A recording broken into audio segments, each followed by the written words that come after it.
नमस्कार मित्रों, स्वागत है आप सभी का अपना चैनल कंपटीशन नॉलेज में। आज हम बात करेंगे कंपाउंड इंटरेस्ट सेकंड पार्ट की। जितना कल हमने पढ़ाया था आज उसी को आगे कंटिन्यू करेंगे। चलिए कुछ क्वेश्चंस को स्क्रीन पे लगाते हैं।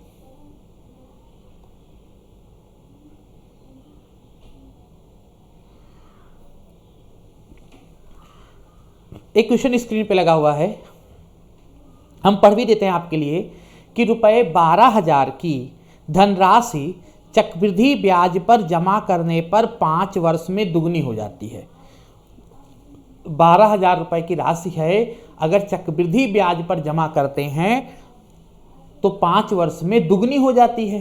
तो कितने वर्षों में वह अपनी 16 गुनी हो जाएगी? नहीं, 20 वर्षों बाद वह कितनी हो जाएगी? ठीक, तो देखिएगा प्रश्न कह रहा कोई धनराशि है जो क्या है दुगना हो जाता है, 2 गुना होता है कितने वर्ष में? 5 वर्ष में।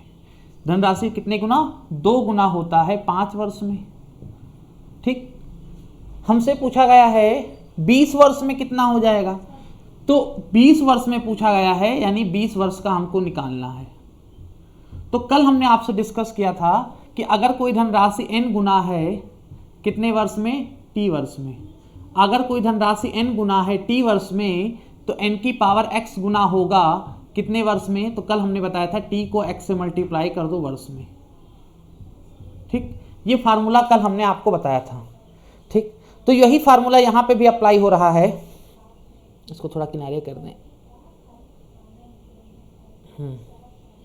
ठीक, तो n गुना होता अगर कोई धनराशि t वर्ष में तो n की पावर x गुना होगा t इंटू x वर्ष में। इस सवाल में था कि 12,000 रुपए की धनराशि जो है 5 वर्ष में दुगनी हो जाती है। 5 वर्ष में दुगनी हो जाएगी तो 20 वर्ष में। अच्छा, 20 वर्ष कैसे लिखा होगा? जब 5 को 4 से गुणा किया होगा। 20 वर्ष कैसे लिखा होगा? जब 5 को 4 से गुणा किया होगा। और ये 4 आया कहाँ आगे आया? ये x कहाँ से आया था? n की पावर x थे, तो ये 4 कहाँ से आया होगा? 2 की घात 4 से आया होगा। तो धनराशि कितने गुना होगी? 2 की घात 4 गुना। और 2 की घात 4 होता कितना है? 2 की घात 4 का मान होता है 16, यानी धनराशि कितने गुना हो जाएगी? 16 गुना। धनराशि थी कितनी? धनराशि थी 12,000 रुपए। तो 16 गुना 12,000 का 16 से गुणा कर दो। 16 दूना 32 के 2, 3 16 कम 16 3 19, 1,92,000। वह धनराशि कितनी हो जाएगी? 1,92,000 रुपए हो जाएगी। ठीक है ना। अगला प्रश्न है,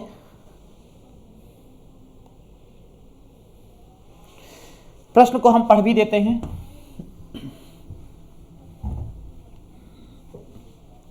अगला प्रश्न लिखा हुआ है, थोड़ा सा और ऊपर करते हैं।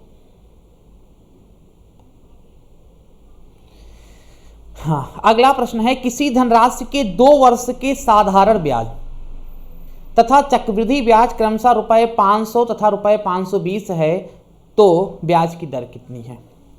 सवाल देखिएगा, पहला साल और दूसरा साल। ठीक, साधारण ब्याज और चक्रवृद्धि ब्याज।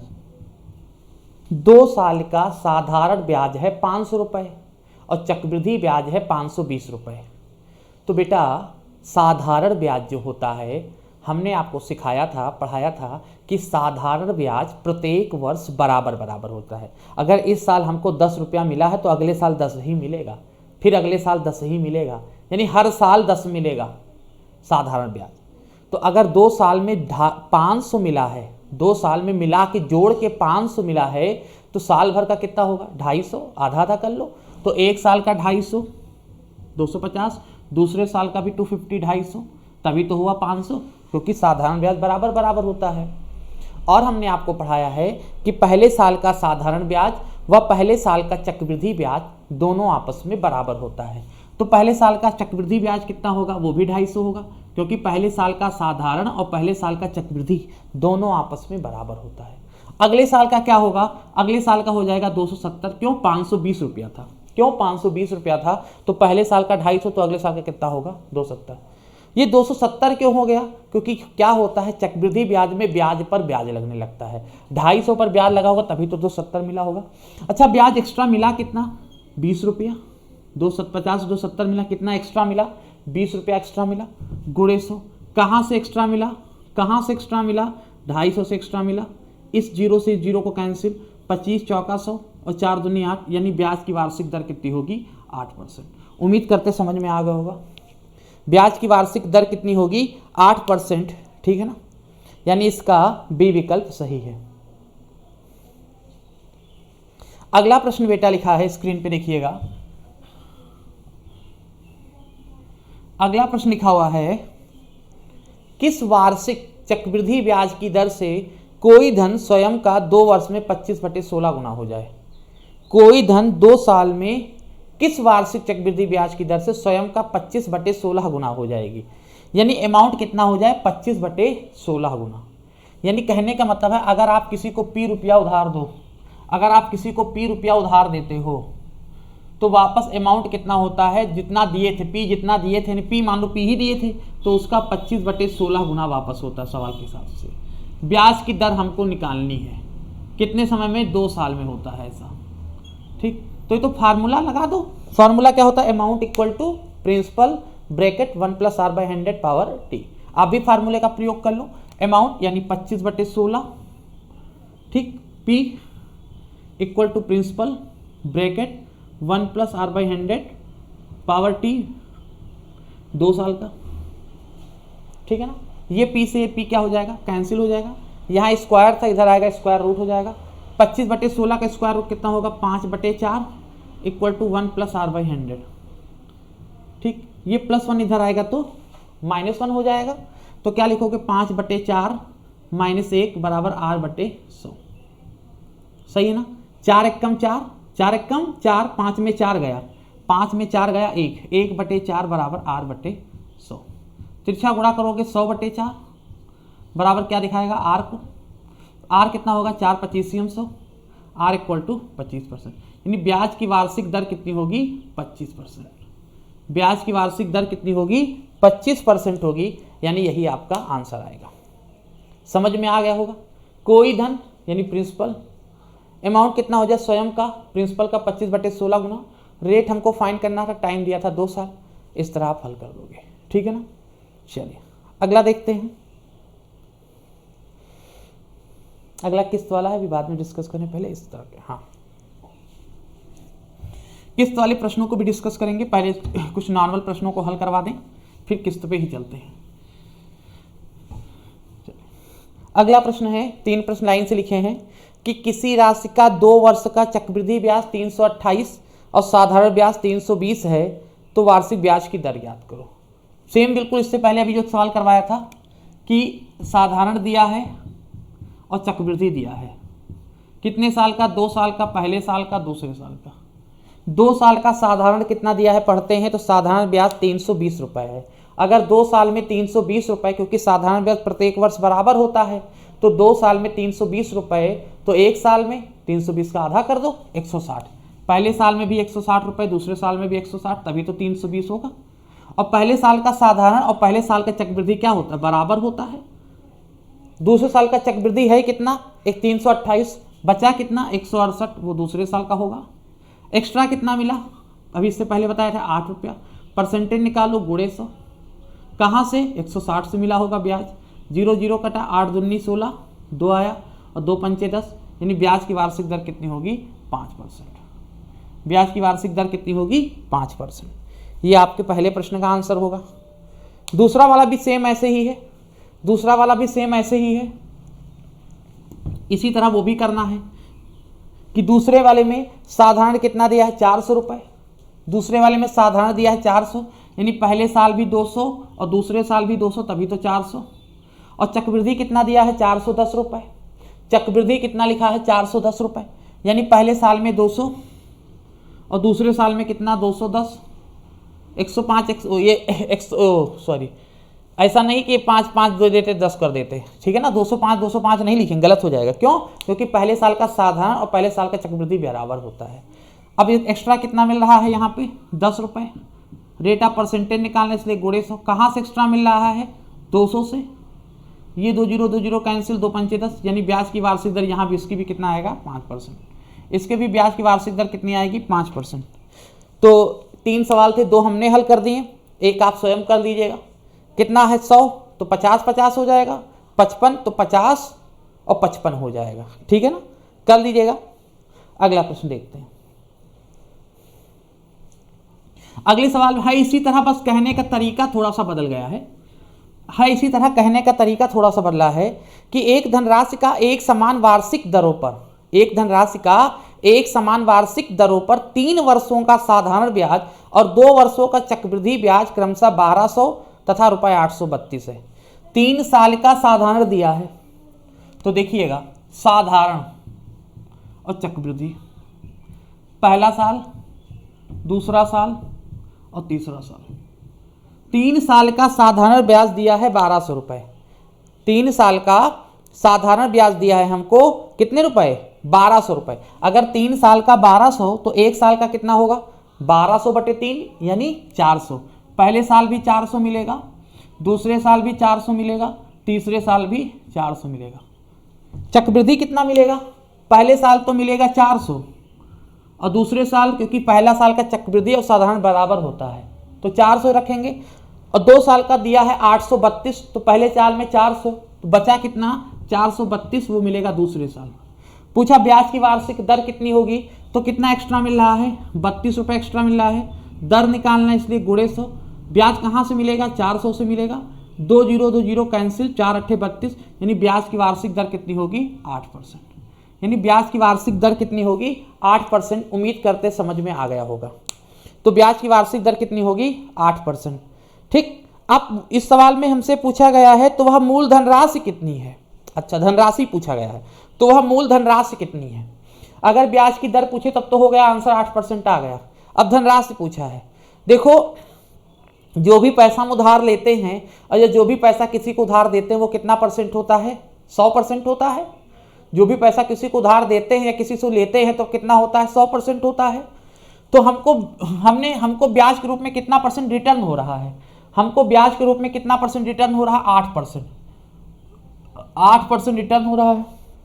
हमको कितना ब्याज का, जो ब्याज की दर है उतना पैसा समझो हर साल उतना रिटर्न होता है, 8% रिटर्न होता है हर साल। और रिटर्न कितना होता है 400 रुपये, हर साल 400 रुपये। चक्रवृद्धि देखोगे तो 8 के हिसाब से एक्स्ट्रा हो जाएगा।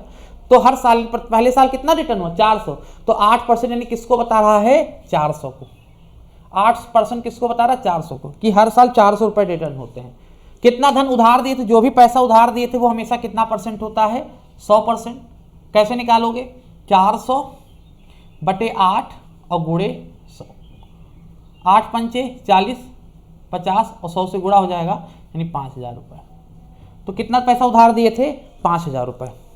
8% बता रहा 400, पहले साल का ही रखना, 8% 400 को तो 100% निकाल देना, आपका आंसर आ जाएगा 5000 रुपये, यानी डी विकल्प इसका सही है।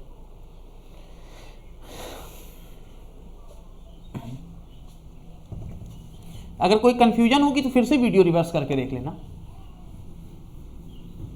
देखो अगला प्रश्न है, कोई धनराशि किसी निश्चित चक्रवृद्धि ब्याज की दर पर 3 वर्षों में 8 गुनी हो जाती है। थोड़ा सा ऊपर कर दो। कोई धनराशि किसी निश्चित चक्रवृद्धि ब्याज की दर पर 3 वर्षों में 8 गुनी हो जाती है, तो 16 गुनी।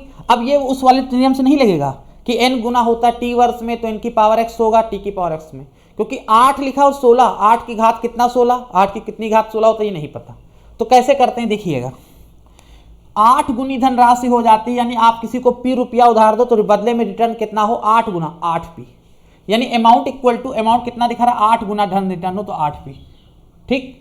जब कितना दिए थे प्रिंसिपल p दिए थे, समझिएगा 8 गुना वापस हो तो 8p अमाउंट बता रहा, प्रिंसिपल कितना बता रहा p को, ब्रैकेट 1 + r/100 पावर t कितने साल में 3 साल में। ये p से p कट गया, ये क्या है क्यूब है, इधर आएगा क्यूब रूट कितना हो जाएगा 2 हो जाएगा, ये किसको बताएगा 1 + r/100, सही है ना। अब कह रहा है कितने वर्षों में 16 गुनी हो जाएगी, यानी आप p रुपया उधार दो 16p वापस हो, कितने वर्षों में 16 गुनी हो जाएगी। 16 गुनी के लिए क्या लिखोगे 16p, जब आप p रुपया उधार दो कितने वर्षों में, वर्ष निकालना है। इस बार टाइम हमको फाइंड करना, अगली बार दिया था पिछली बार वाले सवाल इसमें दिया था 3 साल, इसमें निकालना है। तो p से p कट गया, इस 16 को क्या लिख सकते हो 2 की घात 4 लिख सकते हो। 16 को क्या लिख सकते हो 2 की घात 4, 2 दूनी 4 दूनी 8 दूनी 16। अब क्या हो सकता है इसमें 1 + r/100 पावर टी, यहाँ ट्रिक नहीं काम करेगा कॉन्सेप्ट जब तक क्लियर नहीं होगा, इसीलिए कहते हैं कॉन्सेप्ट क्लियर करना बहुत जरूरी है, यहाँ पे ट्रिक आपका काम नहीं करेगा। अब दो किसको बता रहा, 1 + r/100 को, तो 2 बता रहा 1 + r/100 को, ठीक। पावर कितना लिखा है 4, तुम भी 4 लिख दो, 2 की वैल्यू किसकी है 1 + r/100, पावर 4 लिखा, आप भी 4 लिख दो, बराबर कितना 1 + r/100 पावर टी के मान टी, ऐसे दोनों बच्चों की घातों की तुलना कर दो, टी बराबर कितना 4 वर्ष, तो कितने वर्ष में 4 वर्ष में धन कितने गुना हो जाएगा 16 गुना, कितने वर्ष में 4 वर्ष में। उम्मीद कर रहे हैं सारी चीजें समझ में आ रही होंगी। हाँ, अब एक टाइप हमने जो छोड़ दिया है किस्त वाले सवाल थोड़ा देख लिया जाए, है ना।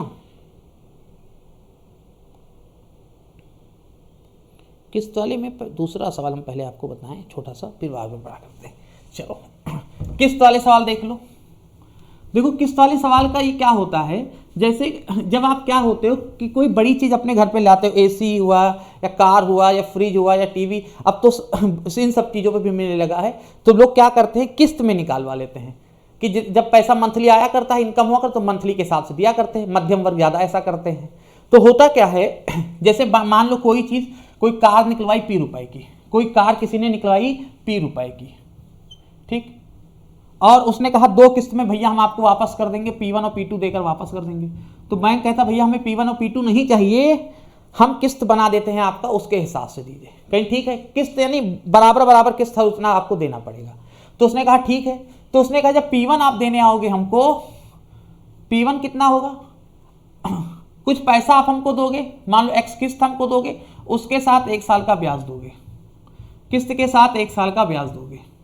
और जब P2 देने आओगे तो हमारी किस्त X वाली किस्त दोगे प्लस कितना 2 साल का ब्याज दोगे, क्योंकि अगले साल 3 साल बाद आओगे तो मान लो P3 हमको दोगे, मान लो 3 साल का होता P3 होता, तो 3 साल बाद आओगे तो X रुपया दोगे प्लस 3 साल का ब्याज हमको तब दोगे, तब ऐसे हो जाता है, ठीक। तो यानी टोटल रिटर्न कितना करोगे, ये मान इसमें रख दिया जाए तो X = किसको दिखा रहा है, X दिखा रहा है, ये बटे में लिख दो P1 बटे X किसको दिखा रहा है, सॉरी इसको ऐसा कर लो क्योंकि किस्त बराबर होती है, मान लो सभी किस्त, अब कहाँ P1 P2 P3 वापस करेंगे, इसको ऐसे कर लो कि मान लो उस जो व्यक्ति था उसने कहा भैया हमें 3 किस्त बना दो, कहा ठीक है, आप कितना कितना दोगे, उसने कहा P1 P2 P3 देंगे, कहा ठीक है। तो उस व्यक्ति ने क्या किया, थोड़ा ध्यान दीजिएगा कि यहाँ पे सवाल थोड़ा सही कर लीजिएगा, X किस्त के हिसाब से सबका बना दिया कि पहली X किस्त जब देने आओगे तो P1 रुपया दोगे, P1 के साथ 1 साल का ब्याज दोगे, P2 रुपया दोगे उसके साथ 2 साल का ब्याज, P3 दोगे उसके साथ 3 साल का ब्याज। उसने ऐसे आदमी ने सेट कर दिया, जो वहाँ जो मालिक था कंपनी का उसने सेट कर दिया। उसने कहा भैया कैसे रिटर्न करोगे, कहा भैया 3 साल में, तो कैसे, कहा P1 P2 P3 हम देंगे, तो कहा ठीक है हम आपकी किस्त बना देते हैं। उसने कहा ठीक बना दीजिए भैया। तो क्या हुआ, X किस्त बराबर बनेगी, पहली किस्त X, दूसरी किस्त भी X, तीसरी किस्त भी X। जब पहली किस्त देने आएगा तो P1 रुपया देगा, 1 साल का ब्याज देगा, दूसरी किस्त देगा P2 देगा 2 साल का ब्याज देगा, P3 देगा 3 साल का ब्याज देगा। तो यानी X किसको बता रहा है, X इसको बता रहा है। अब हम आपसे कहें P1 बराबर कितना हुआ, तो आप कहोगे इसको नीचे लिख दो, यहाँ P1 किसको बता रहा है, P1 बराबर सर होगा, ये वाला बटे में आ जाएगा, इस इतने को देखो खाली इतने को, तो ये बटे में आ जाएगा X बटे 1 + r/100 पावर 1, ठीक। P2 किसको बताएगा, इस वाले से P2 बताएगा सर X बटे 1 + r/100 पावर 2। अच्छा P3 किसको बताएगा, P3 बताएगा सर X बटे 1 + r/100 पावर 3, ठीक। तो कहने का मतलब है इन तीनों से को फार्मूला जो बन के तैयार होता है, यानी कितना रुपया उधार लिए थे, P रुपया उधार लिए थे, किस्त कितने की बनी, P1 + P2 + P3, P1 किसको दिखा रहा है ये, P2 किसको दिखा रहा है ये, P3 किसको दिखा रहा है ये, तो P1 पहले लिखा है P1, तो P1 की वैल्यू किसके बराबर है, X बटे 1 + r/100 पावर 1, ये दिखा रहा P1। P2 किसको दिखा रहा है, ये लिखा है X बटे 1 + r/100 पावर 2। P3 किसको दिखा रहा है, X बटे 1 + r/100। अगर P4 होता तो इसको आगे बढ़ा देते। ये होता है, यही फार्मूला होता है, इसी से सब सवाल हल होते हैं। यही फार्मूला होता है जिसमें P जितने का सामान लियो, कार मोटरसाइकिल जितने का लियो P है, X क्या है किस्त आपकी है, R क्या है जिस रेट पे लियो, जितने साल का होगा उसको आगे बढ़ाते चले जाओगे, 4-5 साल नहीं से होगा। ठीक है ना, यही फार्मूला आप याद कर लो तो ज़्यादा बेटर है। ठीक, यही फार्मूला आप याद कर लो किसी तरह, ज़्यादा बेटर है। किस्त वाले सवाल हम टेट के योग्य तो नहीं मानते हैं, पर सुपर टेट हुआ या अन्य परीक्षाएं UPSI हुआ, इन सब में आने योग्य है। ठीक, सबको सुपर टेट देना है जो टेट वाले हैं, या UPSI या अदर वनडे एग्जाम के लिए इंपॉर्टेंट है, तो थोड़ा ध्यान देंगे, इस वाले फार्मूले को याद कर लेंगे। ये किस्त वाले सवाल है। P जिस किस्त जितने पे गाड़ी लिए होगे, मान लो 8,000 की कार खरीदे, 2-2 हज़ार की किस्त बनी है, तो X वाली किस्त बता रही है। ठीक, चलो जैसे इसमें 3 सवाल है, दूसरे से हमने लगा दिया। मान लो स्क्रीन पे दिख रहा है कि 20% वार्षिक ब्याज की दर से रुपये 550 का ऋण 2 समान वार्षिक किस्तों में अदा करना है। प्रत्येक किस्त रुपए होगी। प्रत्येक किस्त का मान क्या होता है? X। P जितना उधार लेते हो, R जिस रेट पे लेते हो। तो कितना उधार लियो, इस सवाल दूसरे वाले सवाल में देखो 550 रुपया उधार लियो हो। दिख रहा है कि नहीं? नहीं दिख रहा है। चलो, कितना उधार लियो उसको थोड़ा नीचे लिखें, यहां दिखेगा ना। मान लो प्रिंसिपल कितना है, 550 रुपया उधार लियो बराबर। ठीक है ना, फिर क्या लिखा है फार्मूला x यानी किस्त। वो किस्त हमसे पूछा गया क्या किस किस्त में अदा करोगे, x मान लिया बटे 1 प्लस r किस रेट पे दिया हुआ है, रेट ऑफ परसेंटेज देखो तो क्या लिखा है 20% वार्षिक चक्रवृद्धि ब्याज की दर से 20 और बटे 100। कितने किस्तों में अदा करना, 2 किस्त, पहली किस्त हो गई, दूसरी किस्त x बटे 1 प्लस r का मान 20 बटे 100, ये दूसरी किस्त हो गई। ठीक है ना, समझ में आ रहा होगा। अब क्या करेंगे, 20 एकम 20 और 20 पंचे 100, 20 एकम 20 और 20 पंचे 100। कैलकुलेशन थोड़ा ध्यान दीजिएगा कैसे कर रहे हैं, ध्यान दीजिएगा हमारी बात को। यहाँ 550 लिखा रहने दिया बराबर x बटे, अब देखो इस चीज़ को हम इधर समझा देते हैं। यहाँ 5 एकम 5 और ये कितना हो जाएगा 6 बटे 5, सही है ना, यही तो होगा। ये 5 कहाँ चला जाएगा सबसे ऊपर, तो यहाँ से मिटाल के 5 को ऊपर लिख दिया 5x बटे 6 प्लस, इसको जब लिखा x बटे, इसको हल किया 5 बटे 6 का स्क्वायर हुआ, यही तो 5 एकम 5 एक 6 बटे 5, सॉरी 6 बटे 5 का क्या हुआ स्क्वायर हुआ। और 6 का स्क्वायर होता कितना है, तो हमने स्क्वायर हटाया, 6 का स्क्वायर होता है 36 और 5 का स्क्वायर होता है 25। ध्यान दीजिएगा स्क्वायर लगा था, 6 का स्क्वायर 36, 5 का स्क्वायर 25। अब ये 25 कहाँ चला जाएगा, सबसे ऊपर चला जाएगा, तो इस 25 को मिटाला, इसको ऐसे लिख दिया, 25 को सबसे ऊपर लिख दिया और यहाँ लिख दिया 36, सही है ना। बीच में प्लस का निशान था, प्लस का निशान लगा हुआ। अब क्या करते हैं, इस 6 और 36 का एलसीएम कितना आएगा, 36 ही आएगा। छकाक 36 6 बार, 6 पंचे 30, 30x हो जाएगा प्लस 36, यहाँ 25 हो जाएगा और यहाँ लिखा 550। 550 बराबर कितना होगा, जोड़ोगे जब इनको तो होगा 30 और 25 55, x बटे 36, 55 एकम 55, 55 धामा 550, 550 तिरछा गुणा करोगे तो x इक्वल टू कितना आ जाएगा 36 धामा 360, यानी किस्त कितने रुपए की बंधेगी 360 रुपए। यानी 2 किस्त जो अदा करनी है वो किस्त कितने रुपए की बंधेगी 360 रुपए की। उम्मीद करते समझ में आ गया होगा। बस कुल मिला के फार्मूला देख लो बेटा, बस सारी चीजें क्लियर हो जाएंगी। P मतलब जो पैसा आप उधार लेते हो, जितने की गाड़ी घोड़ा जो भी उधार लिए हो प्रिंसिपल बताएगा। x जिस किस्त पर लियो हो, R रेट को बता रहा है, मान रख के हल कर दो। एक हमने दूसरा सवाल कर दिया है, स्क्रीन पे हम तीनों क्वेश्चन लगा देते हैं। कैलकुलेशन हो सकता है बड़ा हो जाए, ठीक है ना, कैलकुलेशन हो सकता है बड़ा हो जाए, पर हम चाहेंगे आप इसे हल करो। अगर मान लो बाय द वे आप नहीं कर पाते, कोई प्रॉब्लम आती है, तो अगली क्लास जो इसकी नेक्स्ट क्लास होगी उसमें हम इसको भी हल करवा देंगे, ठीक है ना। तो आज खाली इतना ही रखते हैं। फार्मूला देखो, मेन चीज़ है फार्मूला। एक दूसरा सवाल, ये दूसरे नंबर का सवाल था बेटा, सेकेंड नंबर क्वेश्चन सॉल्व करवा दिया। फर्स्ट में थोड़ा कैलकुलेशन थोड़ा ज़्यादा था, थोड़ा अब कर लोगे उससे भी, उसका आंसर फर्स्ट वाले का शायद 8820 आएगा। करिएगा, अगर नहीं हो पाएगा तो हम बता देंगे। तो सेकेंड क्वेश्चन हमने सॉल्व कर दिया है, ठीक। इसकी एक क्लास और करेंगे, ठीक है, और एक यानी थर्ड पार्ट इसका भी लाएंगे। इसके साथ साथ बेटा एक प्रैक्टिस सेशन करवाएंगे, इसके साथ साथ एक प्रैक्टिस सेशन करवाएंगे जिसमें हम आपका CI कंपाउंड इंटरेस्ट और SI सिंपल इंटरेस्ट दोनों के क्वेश्चन जो मिक्स्ड क्वेश्चन आते हैं, इसका एक पार्ट के बाद, इसके थर्ड पार्ट के बाद एक क्वेश्चन आता है compound interest CI simple interest को थोड़ा मिक्स्ड एक सीट सॉल्व करवा देंगे, मिक्स तो करवा ही रहे, सीट एक सॉल्व करवा देंगे जो प्रीवियस ईयर पेपर में आए हों। किस किस पेपर का रखेंगे, कोशिश करेंगे टेट में जितने प्रश्न पूछे गए हैं, टेट और सीटेट और सुपर टेट में, सारे प्रश्नों का संकलन करके जो चौथा पार्ट इसका बनाएंगे उसमें सारी चीज़ें कवर कर देंगे। ठीक है ना। अगर फिर भी आपको कोई डाउट या क्वेरी होगी तो आप हमें कमेंट में या हमारे नंबर पे व्हाट्सअप कर दीजिएगा, हम देख लेंगे। ठीक है ना। चलिए, अगर सब सारी चीज़ें समझ में आ रही तो बेटा प्लीज़ लाइक का बटन दबा देना, अगर चैनल पे नए हो तो सब्सक्राइब कर लीजिएगा। मिलते हैं नेक्स्ट क्लास में, तब तक के लिए जय हिंद जय भारत।